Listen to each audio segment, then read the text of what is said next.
है, कहानियों के अंदर करना पड़ता है, एकांकों के अंदर करना पड़ता है।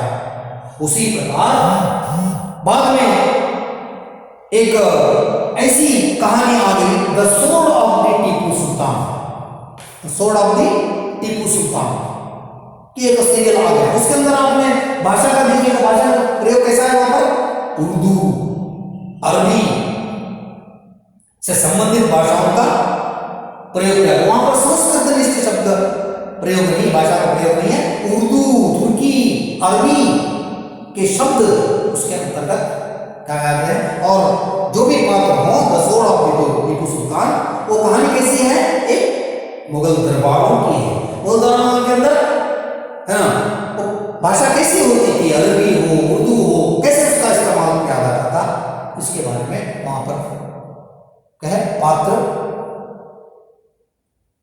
अपने भाषा का प्रयोग करते हैं। तो इस प्रकार मैं खास करके बताया कि यही यानी वातावरण के अनुसार ही क्या करने वाला है, एकांकी हो नाटक हो, उसके अंतर्गत क्या होता है, भाषा का प्रयोग होता है। तो जैसा समय है वैसा, अगर कहानी पौराणिक हो तो संस्कृत निष्ठ, और क्या है अगर क्या है कोई मुस्लिम घराने से या कोई मुगल घराने से संबंधित हो कहानी, वहां पर उर्दू और अरबी से शब्दों से जुड़े हुए भाषा का प्रयोग ही करना पड़ता है, तब जाकर के उस सीरियल के अंदर वो मजा आता है, नहीं तो मजा आने वाला नहीं है।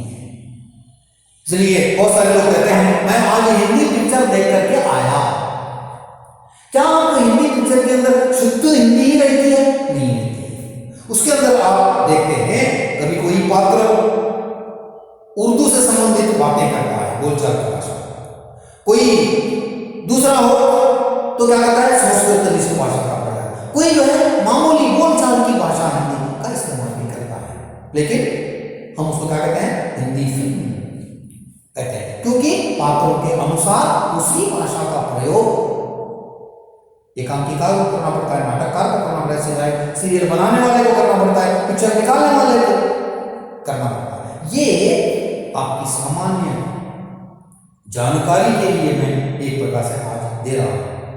उसके बाद हम थोड़ा ध्यान क्या देखेंगे, देखेंगे कि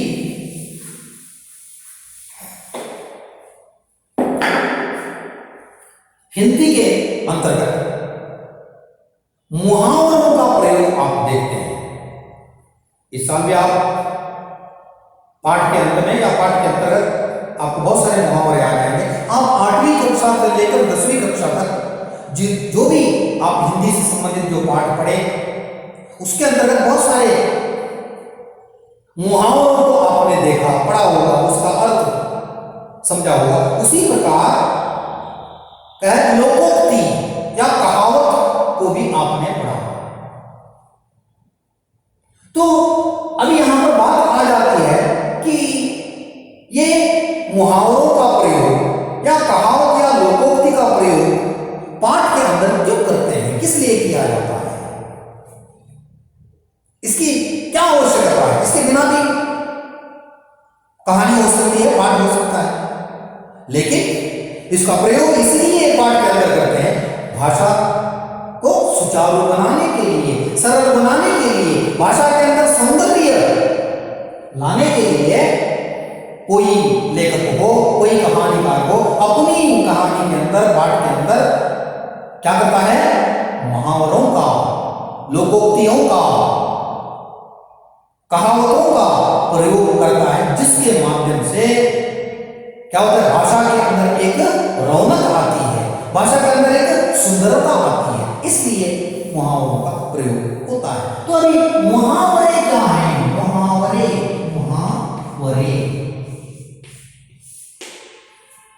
हिंदी में मुहावरे किसे कहते हैं, इसको कन्नड़ा में पड़े नुड़ी कहते हैं, मुहावरे को पड़े नुड़ी। तो मुहावरे क्या हैं, कैसे होते हैं, इसका क्या डेफिनेशन है, इसकी क्या परिभाषा है।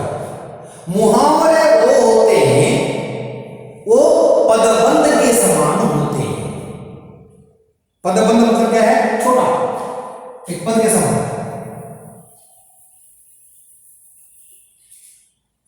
एक पद के समान होते हैं, लेकिन क्या है, ये बड़े नहीं होते, विस्तार के रूप में नहीं होते। मुहावरे छोटे होते हैं, पदबंध के समान होते हैं, जिनका अर्थ सामान्य आदमी नहीं समझ सकता। उसको जब कहानियों के अंदर, पाठ के अंदर हम लोग पढ़ते हैं, संदर्भ के अनुसार उन मुहावरों का अर्थ समझ में आता है, अन्यथा बहुत ही कष्ट है। इसलिए अभी बहुत सारे आप मुहावरों को पढ़ चुके होंगे। नाक में दम करना, नाक में दम करना, 9 2 11 होना, आंखें दिखाना, आंख दिखाना,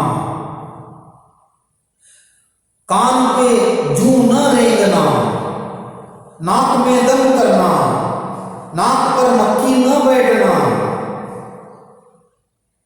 तो ऐसे बहुत सारे क्या है मुहावरे आपने उनको देखे होंगे, पढ़े होंगे। इस साल के आप ऐसे मुहावरों को क्या है पढ़ेंगे। तो ये मुहावरे तब मैंने बताया, तो इसका अर्थ समझना थोड़ा कष्ट होता है। उदाहरण के लिए मैं बताता हूं आपको कि मुहावरों के अंदर 9 2 11, 9 2 11 या रह 9 2 11 होना। 9 2 11 होना क्या है? भाग जाना, रफू चक्कर भी होना कहते हैं, भाग जाना ऐसा। तो अभी जिसने इस मुहावरे का अर्थ कभी नहीं जाना हो, पहली मर्तबा उसने इसको पढ़ा तो उसको लगा कि 9 2 11 होना मतलब 9 गिनेगा, 9 और 2 9 क्या हो गया, 9 10 इतना इस्तेमाल मिलेगा। लेकिन उसका अर्थ क्या हुआ? भाग जाना।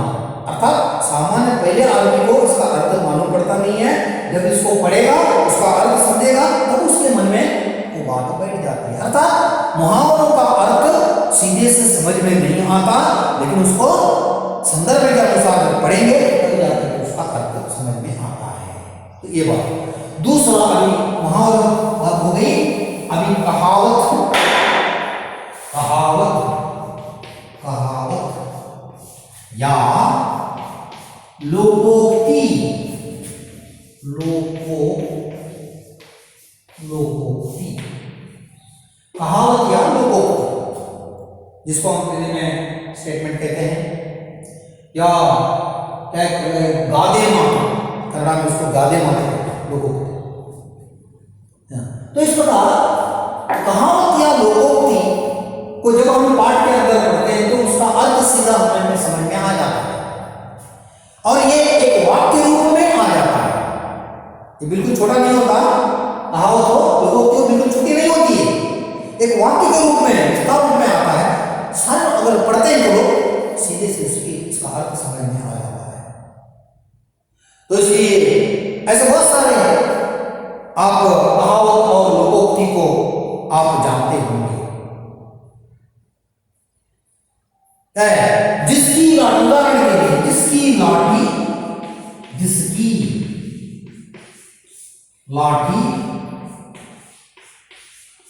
उसकी भैंस, जिसकी लाठी उसकी भैंस, ये क्या है? कहावत या लोकोक्ति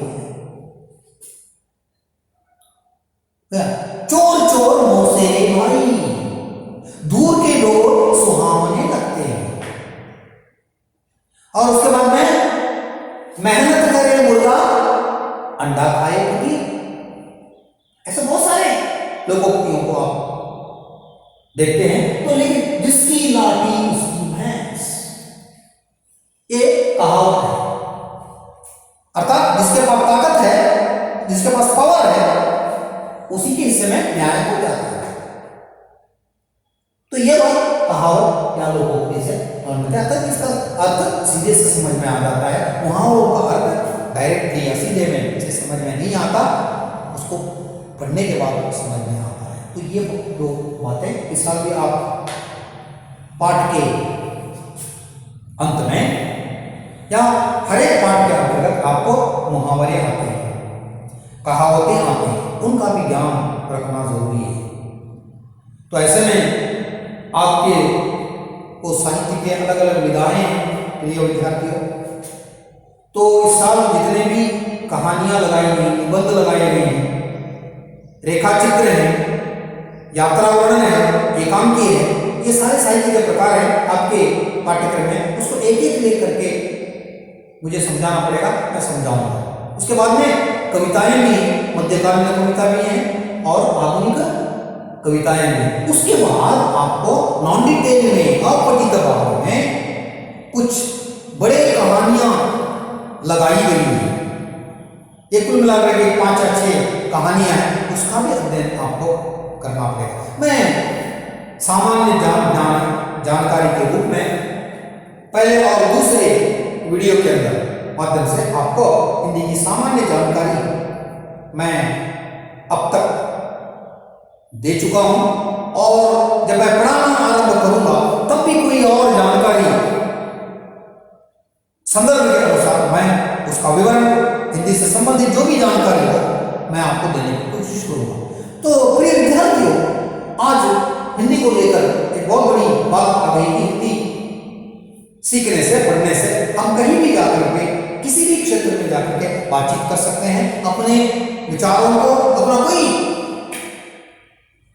फायदा हो, अपना कोई लाभ हो, हम कर सकते हैं।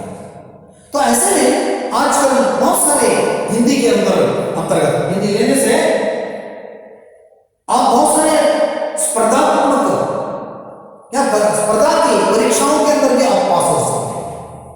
हिंदी के अंदर अभी जो भी स्पर्धाओं की परीक्षाएं होती हैं तो उसके अंतर्गत हिंदी अथवा अंग्रेजी दोनों के अंदर आपको प्रश्न आते हैं।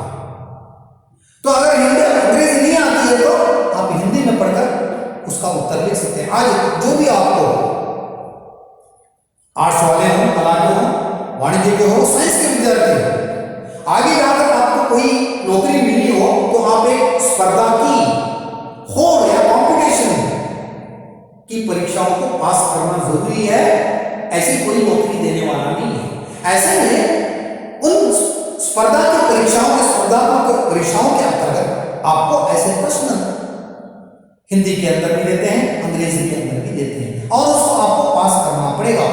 देखिए, हिंदी से संबंधित बहुत सारी नौकरियां भी हैं आपको दफ्तरों के अंदर, क्या है, अलग अलग प्रकार की नौकरियां हैं, रेलवे से संबंधित हैं, बैंक के अंदर है, बीमा कंपनियों के अंदर भी जो है आपको लेते हैं। इसलिए हिंदी जो भी बोलता है, समझता है, उनके लिए बहुत सारे क्षेत्र, बहुत सारे प्रकाशन को लाभ भी है, वो आगे जा सकते हैं। हिंदी लेकर को उसको आपको पढ़ाई करनी होगी, पढ़ना होगा।